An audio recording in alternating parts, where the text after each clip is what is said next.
Hi, my name's Emma Bell and welcome to the Inside Shift 5-minute shift workshop. At the Inside Shift, I work with people to be calmer, happier and more fulfilled right now by shifting their mindset. Now, the last time your call to action was to apply the SPACE acronym.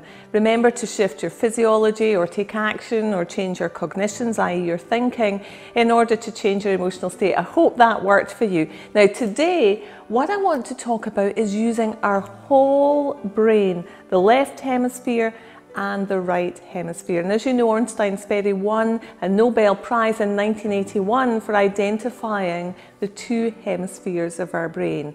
So what's the left hemisphere for? It's for numeracy, for literacy, for memory, for logic, for reasoning. And the right hemisphere is imagination, creativity, for brand new thinking, for recognizing colors, for learning language by ear or music by ear. So we have our two hemispheres of our brain. Normally, however, we're very focused on our left hemisphere. I want to talk today about making better use of the right hemisphere of our brain. Now, I want to remind you about the Harvard piano experiment. Pasquale Leone, a professor at Harvard, got two groups of students. The first group of students were asked to sit at a piano on a piano stool for 2 hours every day. At the beginning of the experiment, he popped each of them under a TMS coil so that he could measure their motor cortex. They sat down for 2 hours a day for 5 consecutive days and played the 5-finger piano experiment. At the end of the 5 days, they were placed back under the TMS coil so that the growth in that part of the motor cortex that connected to their fingers could be measured. The other group of students were asked to do the same thing, except there was no piano and no movement of their fingers. They simply sat and visualized carrying out that 5-finger piano experiment.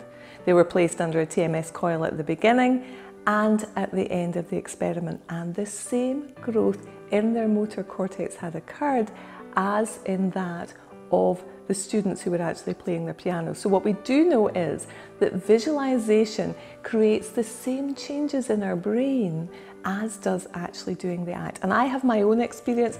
When I was learning to ride my motorbike, halfway through the lessons, I had to go off and carry out business all around the UK.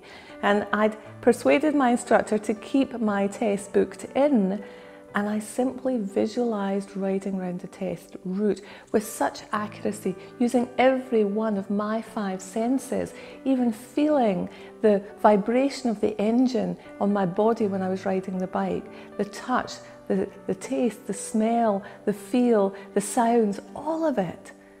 And every time I completed the test and passed it. Now, that doesn't matter. What matters is the degree of confidence that I had when I got on the bike the lesson before my test. I got on the bike and the degree of the familiarity that I felt was so significant.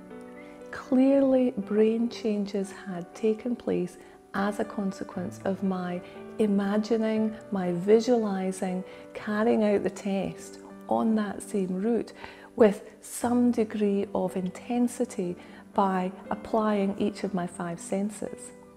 And I passed my test. And that, yeah, might be the point, but the real point is the degree of confidence I felt, the familiarity that I felt, and that was because real changes occurred in my brain. So, your call to action is this.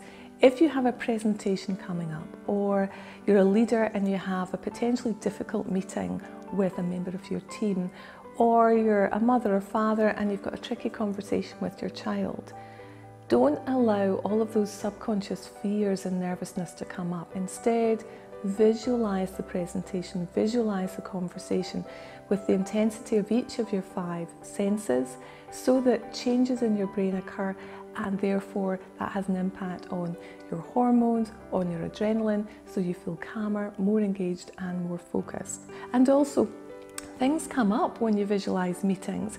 You're tapping into your subconscious and you're bypassing any fear or trepidation you might feel, and you get ideas while you're visualizing these meetings in advance. So that's your call to action. Good luck. Click on the link and you can get a free download of the True You. Share this video if you found it useful. Thanks for watching. See you next time at the 5 Minute Shift Workshop.